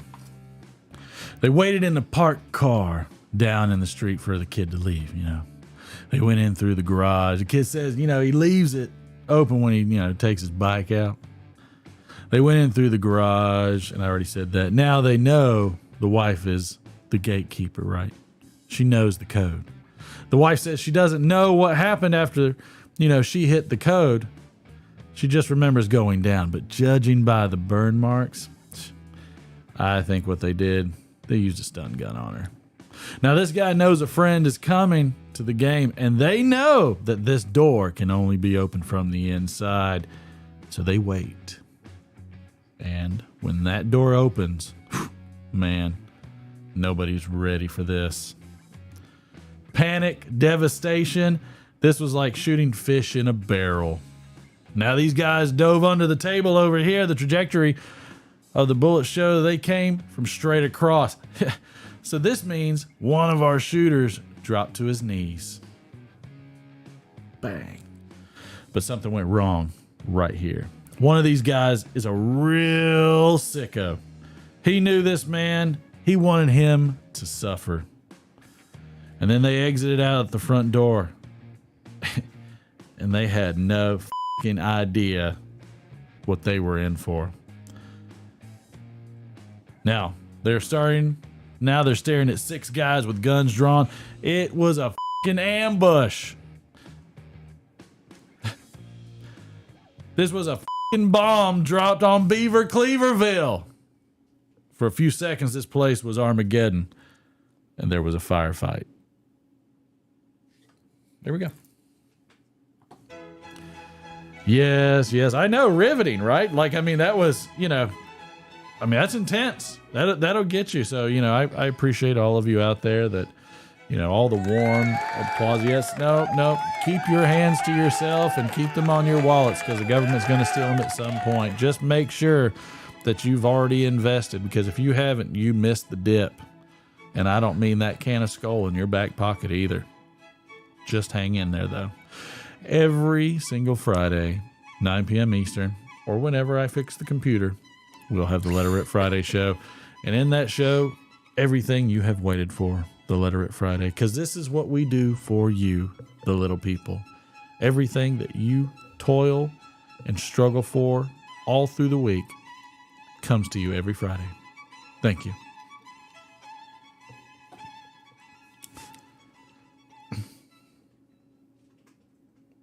Oh, somebody was close on that one. Oh, good guesses. The Irishman. Those were good too.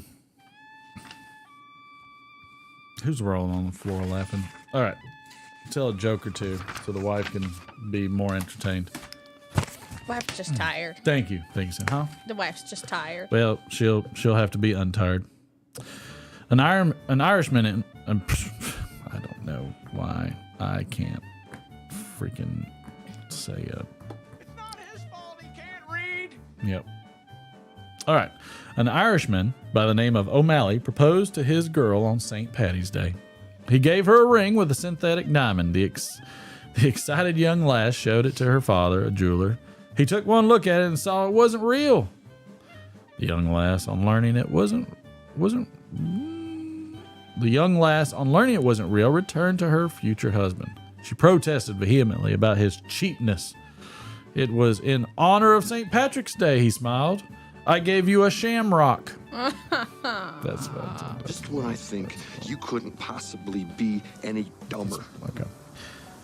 You go and do something like Understood. this. Yes, Lurker Troy, that's correct. So you and Mike both get to have both. Chad abstained just to make sure somebody else won. A lone Irishman walks into an American bar and orders 3 shots of whiskey all at once and proceeds to sip each one in turn.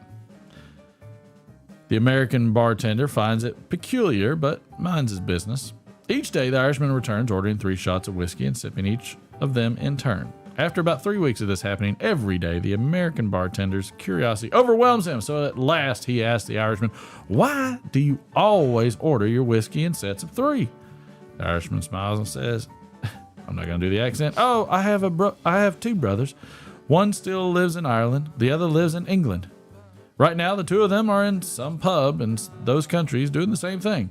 Since we are physically apart, this is just our symbolic way of drinking together." How nice that is. The Irishman continues his ritual. Same bar, same 3 whiskeys every night for months. One day, the Irishman arrives and only orders 2 whiskeys instead of 3. The American bartender pours the man his 2 whiskeys, but is alarmed by the change. He asks the Irishman, "Oh my goodness, why only 2 whiskeys today? Did one of your brothers die?"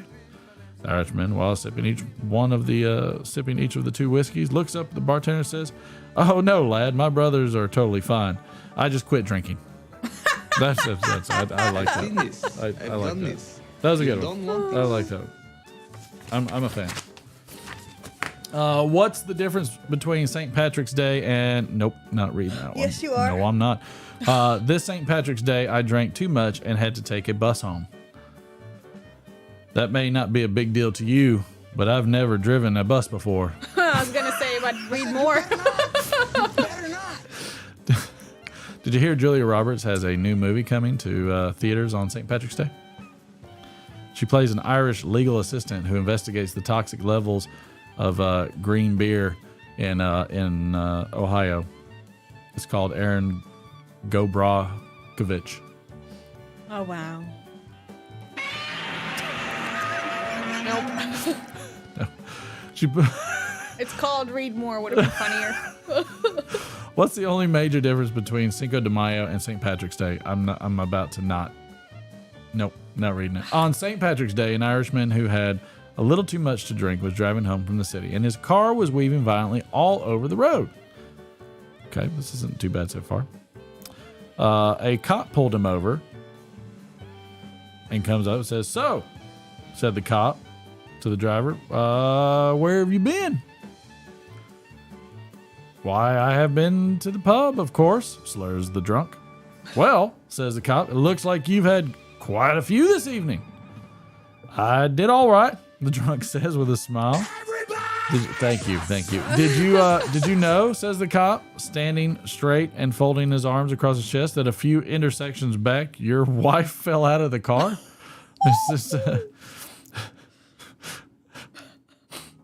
Keep going. Oh, thank heavens, sighs the drunk. For a minute there, I thought I'd gone deaf.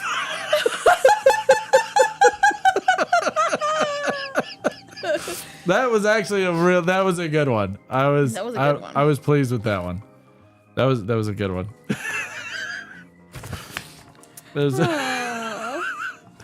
I should probably end the night on that one because that was actually pretty good. So end the night on the ones you didn't read. I'm sorry, what? Should end the nights on the one you didn't How read. do you make an alarm noise in Northern Ireland? You hit the bell fast. You would. Yeah, I know Belfast. Okay, gotcha. All right. Samuel Jack.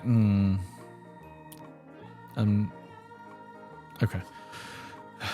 I had to pre-read. It's like, do you need me to read them the ones that you're uncomfortable don't with read or it. something? Samuel L. Jackson is going to be playing St. Patrick's in a new movie. His first job will be to get some snakes off a plane. That'll be the first one they have to do. But I understood. For St. Patrick's Day, how many potatoes does it take to kill an Irishman? Oh, none. It takes no potatoes. Yeah. What does Captain... This is for your brother. Why does Captain Kirk hate St. Patrick's Day? Why does he? Because leprechauns. Colin was a Klingon, and he killed Captain Kirk's son. It was like, it was very dramatic. Your brother would get it. Yeah. All right. No, we're going to skip that one. All right, here's another long one. Father Patrick had one weakness as a priest. He hated the English. Okay, all right. His favorite fire and brimstone line was, "And you'd go to hell with the English." And that's all right. That's pretty intense. He had been admonished by his bishop for that more than once. Well, the bishop was visiting for Holy Week when Father Patrick again assigned the English to the nether regions, and he took Father Patrick aside after the service. "Father, your example of uncharitable language after so many warnings is intolerable.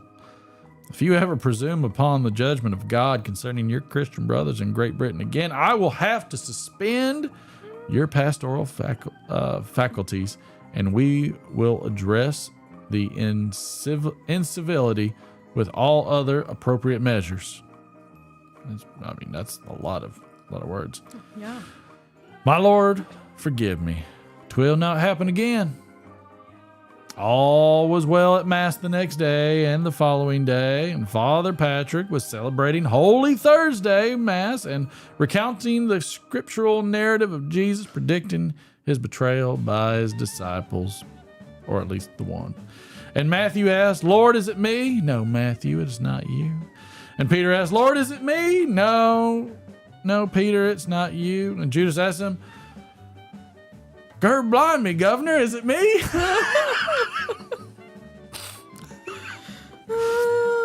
Wow. I guess that's one way to do it. Wow.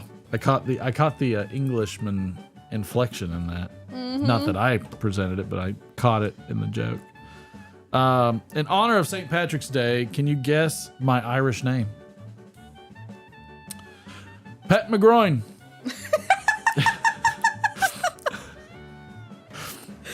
Yeah, my grandpa just told me that's one. Some visual images cannot be unseen. That's how I got Pat McGroin. Yeah, that one. Kelly Clarkson! We were sitting down to our St. Patrick's Day's dinner, and I announced, "I took extra pickles, so deal with it." I thought I was clever, but my mother-in-law did one better. She smiled sweetly and said, "That's okay. Today I'm doubling everything." That's a nice little sweet joke. Little sweet mama joke. Little sweet. Oh, all right, let's see. Oh, okay. Here we go. This is the last one for the day. That's because I can't do any more. Let your urine be as green as the Savannah River on today. All right. Was that too much? Was that too hard? Okay. All right. Paddy had been drinking at his local Dublin pub all day and most of the night celebrating St. Patrick's Day. Mick, the bartender, says, "You'll not be drinking anymore tonight, Paddy." Paddy replies, "Okay, Mick, I'll be on my way then." Paddy spins around on his stool and steps off. He falls flat on his face. "Damn," he says, and pulls himself up by the stool and dusts himself off. He takes a step towards the door and falls flat on his face again. Damn. He looks to the doorway and thinks to himself that if he can just get to the door and some fresh air, he'll be fine. He barely crawls to the door and shimmies up to the door frame. He sticks his head outside and takes a deep breath of fresh air. feels much better, and takes a step out onto the sidewalk and falls flat on his face one more time. By jeebers, I'm a little crocked, he said. He can see his house just a few doors down and crawls to the door, hauls himself up the door frame, opens the door, and shimmies inside. He takes a look up the stairs and says, "No damn way." He crawls up the stairs to his bedroom door and says, "I can make it to the bed." He takes a step into the room and falls flat on his face, and he says, "Damn it!" and falls into the bed finally. The next morning, his wife, Jess, comes into the room carrying a cup of coffee and says, "Get up, Patty. Did you have a bit too much to drink last night?" Patty says, "I did, Jess. I was really crocked, but how'd you know?" "Mick phoned. You left your wheelchair at the pub." That's so wrong. That's so wrong. That's an awful. I got it, everybody. I got it. Thank you. All right. Darling, would you like one? Yeah, I'll have one. Jeez. Jeepers. There were a couple good ones. Yeah, I'm sure there were some other ones too. No, we did mostly daddy jokes, and I went through. Most of those were pretty long. I mean, some of those were like, a couple of them were almost full one-pagers. Oh, wow. So, I mean, not unless you just want a full-ass beer. I didn't try to tell you anything. What were you asking? No, I just like making the little nitrous thing go clink, clink, clink, clink, clink, clink, clink. I always wanted to break one of these open and see what it looked like, but I've never done that. A pipe, see my comment above for the answer to my baseball question. Okay, will do. Above all the glasses, all kinds. Yeah, my wife is soloing it up tonight. That's jaundice. Oh, no, that didn't work. I'm demoralized. None of this worked out like I planned. All right. Oof. And I gotta get up and put some ceiling fans in and do some daggum yard work. You all settled in over there? Yeah, I'll take my headphones in a second. You're gonna knock the thing out. You don't have to take headphones. All right, I will split it up. All right. There, see, I was waiting on it. Oh, yeah. I was gonna ask if you could do that. Ready? Mm-hmm. Cheers. Cheers. Prost. Oopsie.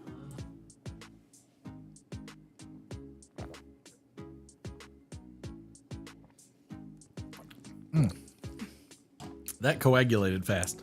Yep. That got a little chunky.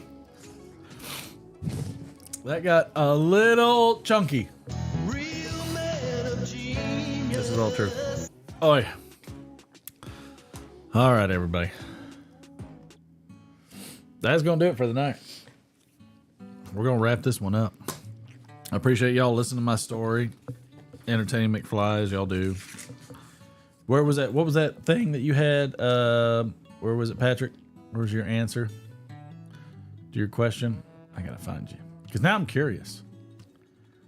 Where was it at, Patrick? To answer my question, Tom Seaver, Nolan Ryan, Doc Gooden, and David Cohn all hit no-hitters.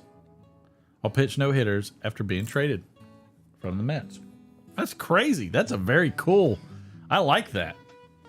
Again, my apologies that we had a light crowd tonight. Wife, thank you, by the way, for attending and hanging out. It's much appreciated. Thank you very much. I'll put you on camera for that. So thank you very much. And then for basketball, there you go. I've done it. There we go. Feel like that's a wrap. Appreciate all of y'all. Happy St. Patty's Day. Be safe. Enjoy it. Knuckleballs are thrown like regular pitches. Don't let anybody tell you different. Appreciate you, Patrick, Sam, Steve, David. I'll get that thing out to you this weekend somehow, some way. I'm going to do it. I promised. Chad from Yardism. Hopefully you appreciated my balance submission. And doing some skull. Get it, Sam. Appreciate all of you. Steve Spent. Lurker Troy. Man. So glad to have a Friday. Good to be on the weekend. Mike from Briar Blues. Appreciate you, Boris. W. Parker from Cincinnati. Matthew from Picking and Piping. Love all of y'all. We'll see you next week. Bye, Ron.